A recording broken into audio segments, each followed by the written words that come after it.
अस्सलाम वालेकुम जी, मेरा नाम अमीर फैसल है। मैं पाक सरज़मीन पार्टी का जनरल सेक्रेटरी हूँ यूके का।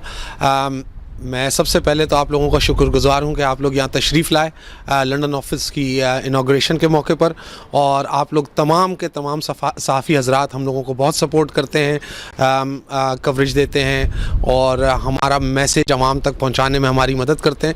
हमारा आज का मैसेज भी यही है कि हम सिंध की आवाम, पाकिस्तान की आवाम, हम सब तक ये मैसेज पहुँचाना चाहते हैं कि हम मुल्क को इकट्ठा लेके चलना चाहते हैं। ये तोड़ फोड़ की, बांटने की सियासत, तब्दीलियों की सियासत, रोटी कपड़े की सियासत से आगे ले जाकर हमारा नारा ये है कि हम आवाम तक उनके हुकूक पहुंचाना चाहते हैं, उनको आइन के अंदर वो ताकत देना चाहते हैं कि वो अपने फ़ैसले ख़ुद कर सकें। और इंशाअल्लाह हम लोग इस पे काम भी कर रहे हैं। इंशाअल्लाह आवाम के वोटों से जब हम पार्लियामेंट में आएंगे तो हम आवाम को उनका हक, उनकी ताकत, उनके फ़ैसले करने की क़ुव्वत वापस देंगे ताकि वो अपने मुस्तक़बिल के फ़ैसले ख़ुद कर सकें।